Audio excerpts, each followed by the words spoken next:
People, earlier today I had a training session with one of our teachers, and I shared something with her that I think it's really worth bringing here and having this talk with you. If you want to feel confident when you're speaking English, pay attention to this, because I think this is one of the most important messages you can have from me here, okay? And this is what you have to consider when you are establishing a new study plan and you want to go to another level. You want to improve your speaking and go to another level.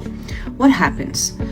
Many people, when they come for a job interview, when they come for a job interview class, the teacher needs to get prepared for a job interview. Many people come to me, scared of making mistakes. When they start the class or when they're saying something, and this is not only exclusively something that happens in job interview classes, it happens in speaking classes in general. People are scared of making mistakes in English and being judged for that or because of that.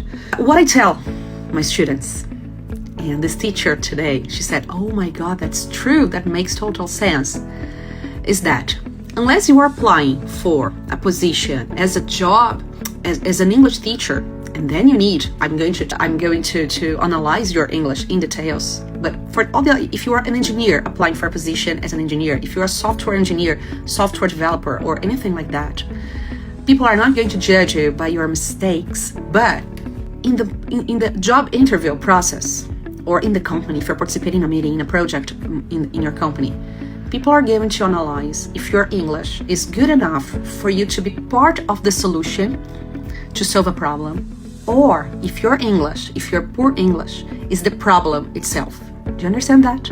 Pay attention to this. Listen to this again and take notes of the sentence. When you're using English for professional purposes, people are not going to judge you in general as a software engineer, as an engineer, a developer, or anything like that.